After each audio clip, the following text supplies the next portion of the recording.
उस क्वेश्चन में बोला गया है मास ऑफ, दो मास दिए हुए हैं आपको, एक मास है 1 kg का मास है और एक मास है 2 kg का, है ना। दो मास दे रखे हैं, एक है 1 kg एक 2 kg,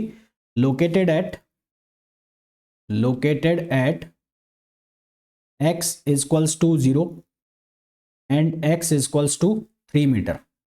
इनकी पोजीशन है x equals to 0 and x equals to 3 metre. Find the position of their centre of mass. Find the position of their centre of mass. Find the position of their centre of mass. देखो दो particle का system है, सीधा सीधा यहाँ पर formula लगा दो, m1r1 इक्वल्स टू m2r2, वो फॉर्मूला आप लगा सकते हो सीधा सीधा। ऑप्शंस में पहले आपको बता दूं, ऑप्शंस दिया हुआ है x equals to 2 metre from 0, x equals to 2 metre, और बी ऑप्शन है x equals to 1 metre, C option है x equals to 4 metre and D option है x इक्वल्स टू 5 मीटर। देखो दो पार्टिकल का सिस्टम है, इसको दो पार्टिकल के सिस्टम को सीधे सीधे सॉल्व कर दो, वो ज़्यादा बेटर रहेगा। तो यहाँ पर मास जो है वो है 1 kg का, और यहाँ पर जो मास है वो है 2 kg का। तो ये लोकेशन है x इक्वल्स टू 0 और ये लोकेशन है x इक्वल्स टू 3 मीटर। मैंने मान लिया कि जो सेंटर ऑफ मास है वो कहीं यहाँ लोकेटेड है बीच में, ऐसा हमने मान लिया। अगर मैं ये डिस्टेंस मान लेता हूँ x, तो ये डिस्टेंस कितनी हो जाएगी 3 माइनस एक्स। तो अब हमारे पास फॉर्मूला क्या होता है, ये डिस्टेंस अगर r2 है तो ये डिस्टेंस कितना हो गया, ये डिस्टेंस हो गया r1। तो सिंपल सा फॉर्मूला है m1r1 इक्वल्स टू m2r2।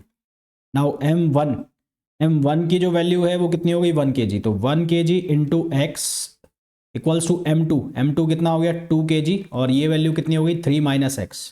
तो फर्दर हम सिंप्लीफाई करेंगे तो ये बनेगा x और 6 माइनस 2x, इधर आएगी वैल्यू तो ये बन जाएगा 3x और इक्वल्स टू 6। तो x की वैल्यू हो गई है हमारे पास 2, है ना, x की वैल्यू हो गई 2। तो आंसर हमारे पास कितना आ गया 2 मीटर आ गया। क्लियर है?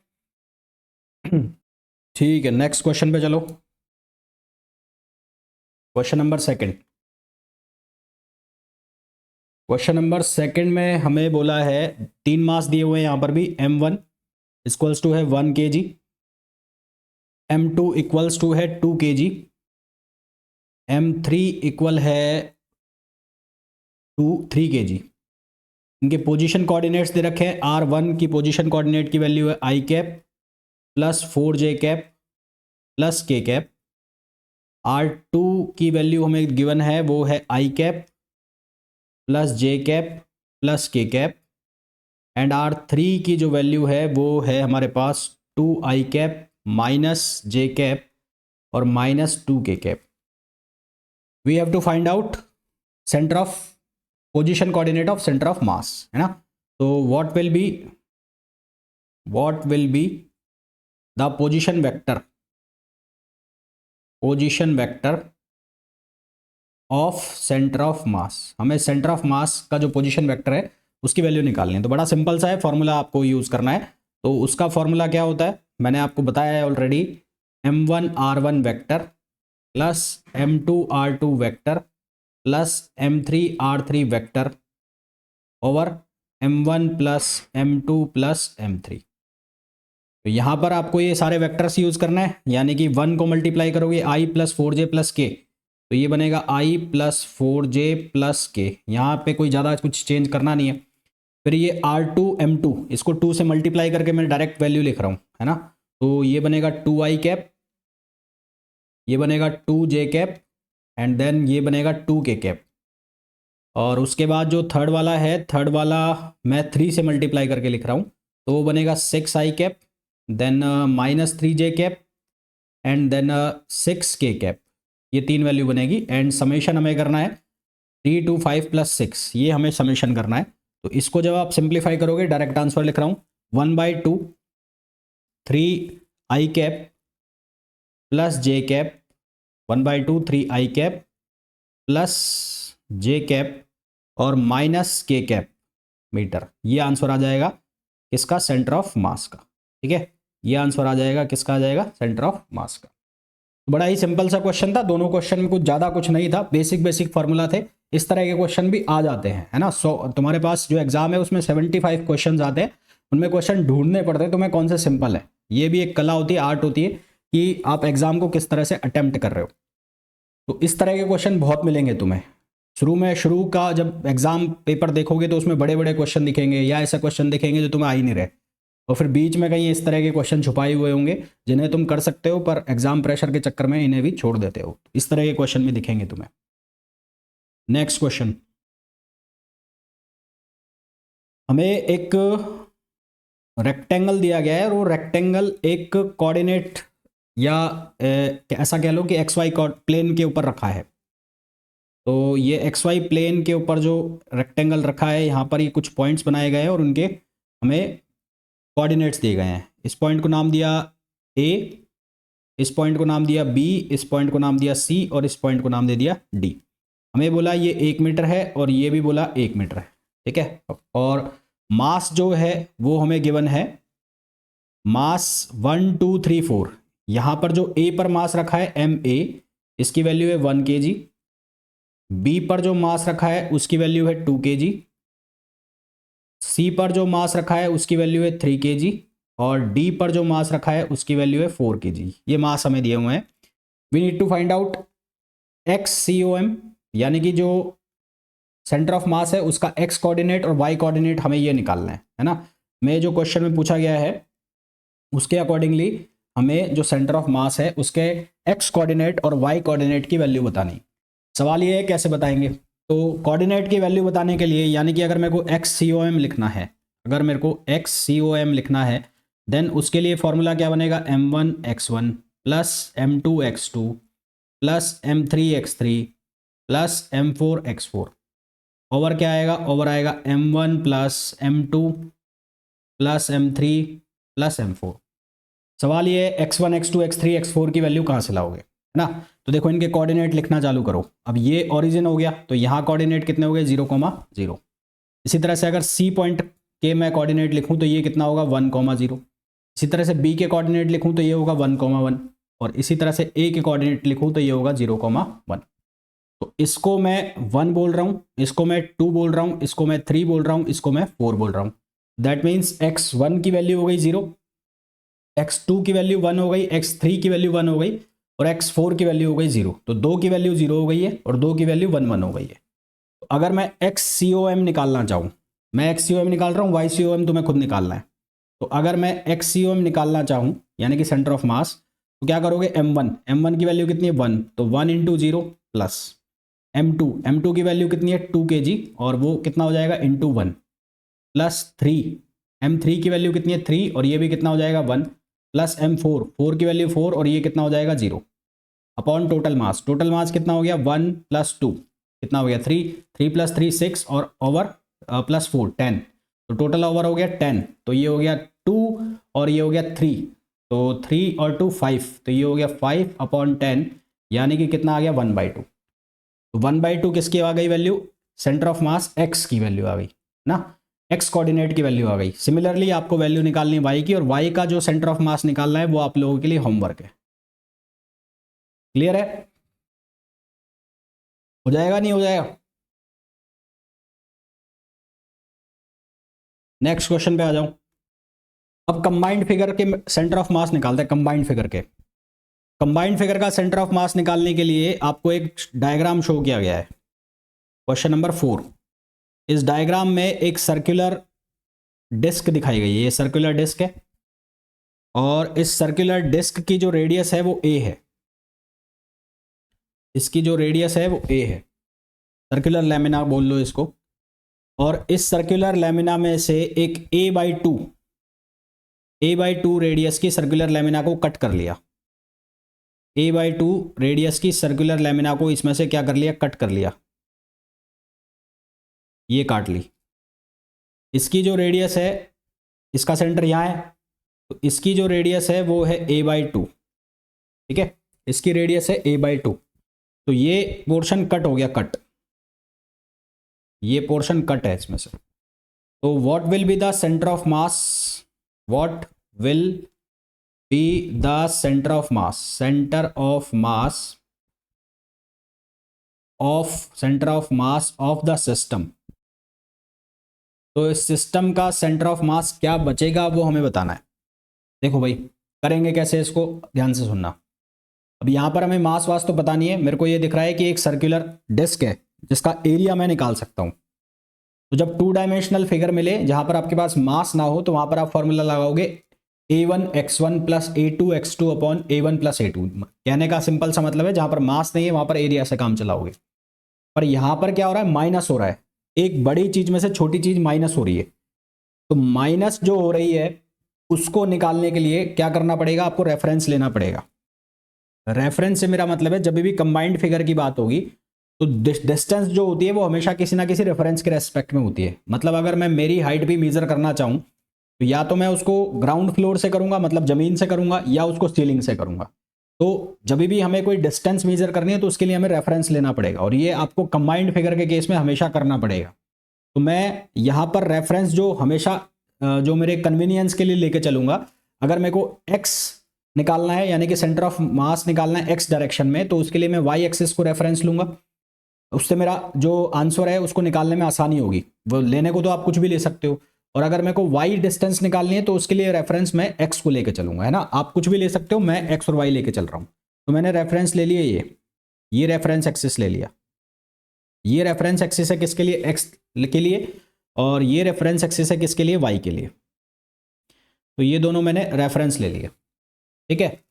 अब जो ग्रीन वाला है वो बड़ा स्पेयर है या बड़ा डिस्क है, उस बड़ी डिस्क का जो एरिया होगा वो कितना होगा, पाई आर स्क्वायर, और ए जो है वो क्या है, उसकी रेडियस है। तो पहला इसको मैंने नाम दे दिया A1 और इसको नाम दे दिया 2। तो A1 और A2 लिख लेता हूं। तो A1 कितना हो गया, पाई ए स्क्वायर, और A2 जो हो जाएगा वो कितना हो जाएगा, पाई ए बाई 2 स्क्वायर। तो ये हो जाएगा पाई ए स्क्वायर अपॉन 4, है ना। यहां तक क्लियर होगा सबको, यहां तक मेरे हिसाब से कोई दिक्कत होनी नहीं चाहिए। उसके बाद हमें x1 और x2 की वैल्यू चाहिए। तो यहां से मैंने कहा यहां से डिस्टेंस चाहिए भाई, यहां से, ये रेफरेंस हो गया हमारा, तो यहां से डिस्टेंस लेनी है। तो जो सर्कुलर डिस्क है, कल भी मैंने बताया था कुछ ऐसे फिगर्स होंगे जो सिमेट्रिकल होंगे, जो मिरर इमेज होगी तो उनका जो सेंटर ऑफ मास है, सेंटर ऑफ ग्रेविटी है, वो उनके ज्योमेट्रिकल सेंटर से कोइंसाइड करेगा। तो इस बड़े वाले यानी कि ग्रीन वाले के लिए उसका सेंटर ऑफ मास होगा यहाँ पर, और इस छोटे वाले के लिए यानी कि ब्लू वाले के लिए उसका सेंटर ऑफ मास होगा यहाँ पर। तो x1 की जो वैल्यू है वो तो यहाँ से लेंगे, वो x1 हो गया। तो x1 की वैल्यू कितनी हो गई, a। सिमिलरली x2 की जो वैल्यू लोगे वो यहाँ से लोगे, तो a प्लस ए बाई 2। तो x2 की वैल्यू कितनी हो जाएगी, a प्लस ए बाई 2, और ये कितना आ जाएगा 3a/2। ये x2 की वैल्यू आ गई। अब यहां पर आप प्लस नहीं लगाओगे, जब आप फॉर्मूला लगाओगे x बार का यानी कि XCOM का, तो आप ये फॉर्मूला नहीं लिखोगे, प्लस नहीं लगाओगे, क्योंकि यहां पर किसी में से कुछ कुछ सब्सट्रैक्ट हो रहा है। सब्सट्रैक्ट किस में से हो रहा है, बड़े वाले में से छोटा वाला सब्सट्रैक्ट हो रहा है। तो आप यहां पर क्या लगाओगे, माइनस लगाओगे, है ना। तो यहां पर क्या लगेगा, माइनस। तो a1x1 माइनस a2x2, और नीचे भी क्या लिखोगे, a1 माइनस a2, आपको ये लिखना है। तो अब यहां पर x बार का फॉर्मूला, a1 कितना बनेगा, पाई ए स्क्वायर, x1 की वैल्यू कितनी a, माइनस a2 कितना बनेगा, पाई ए स्क्वायर अपॉन 4, और x2 की वैल्यू कितनी मिलेगी, 3a/2, और अगेन a1 पाई ए स्क्वायर, और ये कितना बनेगा, पाई ए स्क्वायर अपॉन 4। पाई ए स्क्वायर कॉमन आके हर जगह से कैंसिल आउट हो जाएगा। तो ऊपर बचेगा a माइनस ये बचेगा 3a/8 अपॉन, यहाँ बचेगा 3/4, ठीक है। तो ये बचेगा 7, 8 में से 3 गया 5, तो ये बचेगा 5a/8। ये बचेगा कितना, 5a/8 ऊपर से। ये कैलकुलेशन भैया चेक कर लेना एक बार, कैलकुलेशन ये चेक करते रहना। 5a/8 और यहाँ 3/4, तो ये कैंसिल हो जाएगा, तो ये बच जाएगा 5a/6।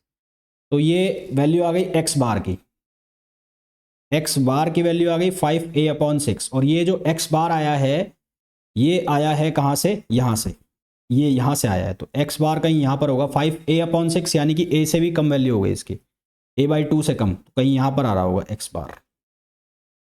क्लियर है। नेक्स्ट करने वाले क्वेश्चन है उनका स्पेशली ध्यान रखना, ये सब्सट्रैक्ट करने वाले क्वेश्चन जो हैं इनका स्पेशली ध्यान रखना, कहीं गड़बड़ कर जाओ उनमें।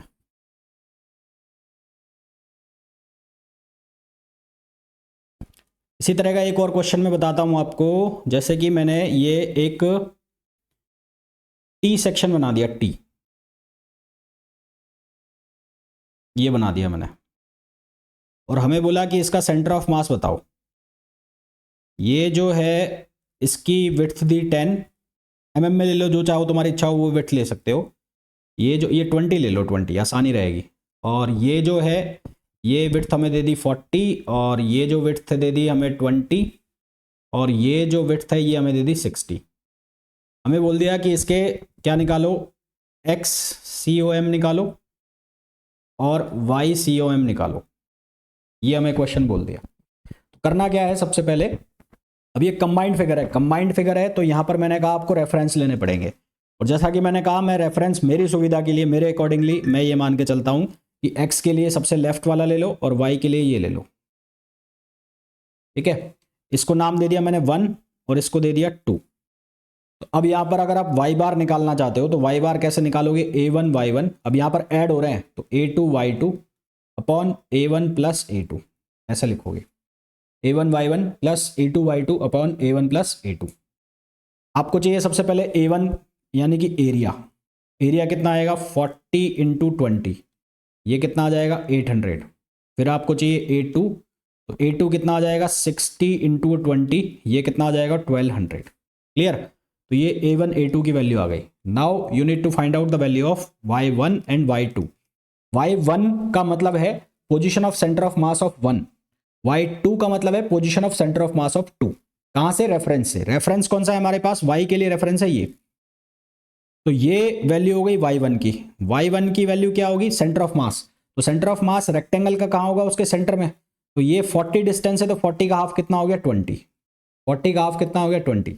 इसी तरह से आपको चाहिए y2, तो y2 कहाँ होगा, इसका सेंटर ऑफ मास, तो इसका सेंटर ऑफ मास कहीं यहाँ होगा और इसका सेंटर ऑफ मास कहीं यहाँ होगा, मतलब यहाँ से और ये डिस्टेंस कितनी होगी 20 का हाफ, 20 का हाफ कितना हो गया 10।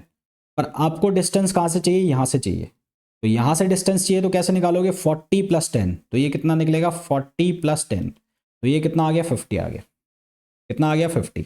तो अब आपको निकालना है y बार, तो y बार बहुत ही सिंपल काम हो गया। अब a1 y1 यानी कि 800 इंटू y1, y1 कितना है 20, a2 कितना है 1200, y2 कितना है 50 और ओवर क्या करोगे a1 प्लस a2 यानी कि 800 प्लस 1200, 800 प्लस 1200 2000 हो गया। तो ऊपर से आप कॉमन निकाल लो 1000, 1000 कॉमन निकाल लिया ऊपर से आपने, तो ये बच गया 16 प्लस ये कितना हो गया 60 और नीचे हो गया 2000, तो ये कैंसिल करो इनको, यहाँ से आ गया 16 10 70 76 76 अपॉन 2, तो ये कितना आ गया और 18 38, तो आंसर कितना आ गया 38। क्लियर है यहाँ तक, बताओ फिर आगे चलें। चलो अब मेरे को इसका x1 और x2 चाहिए क्योंकि मेरे को x बार निकालना है। तो x बार निकालने के लिए क्या करूंगा, मैं यहाँ से डिस्टेंस ले रहा हूँ यहाँ से, तो ये डिस्टेंस होगी यहाँ से, तो यहाँ से x1 होगा।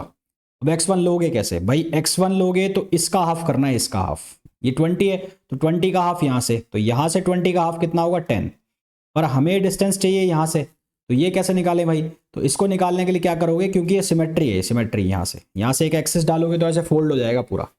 तो 60 में से माइनस कर दो 20, 60 में से माइनस हुए 20 तो कितना बचा 40, तो 40 को हाफ हाफ बांट दो, यानी कि यहाँ से यहाँ तक की जो डिस्टेंस होने वाली है वो 20 होने वाली है और ये डिस्टेंस भी कितनी होने वाली है 20। तो हमें तो ये डिस्टेंस चाहिए, तो 20 प्लस 10, तो x1 की वैल्यू कितनी हो गई 20 प्लस 10 कितना हो गया 30, और सिमिलरली x2 की वैल्यू यहाँ से निकालनी है तो 60 का हाफ कर दो, 60 का हाफ कितना हो जाएगा 60/2, ये भी 30 हो गया। तो इसका जब आंसर निकालोगे तो XCM वैसे ही निकालना है, a1 x1 plus a2 x2 upon a1 plus a2, तो इसकी जो आंसर आएगा वो आएगा 30।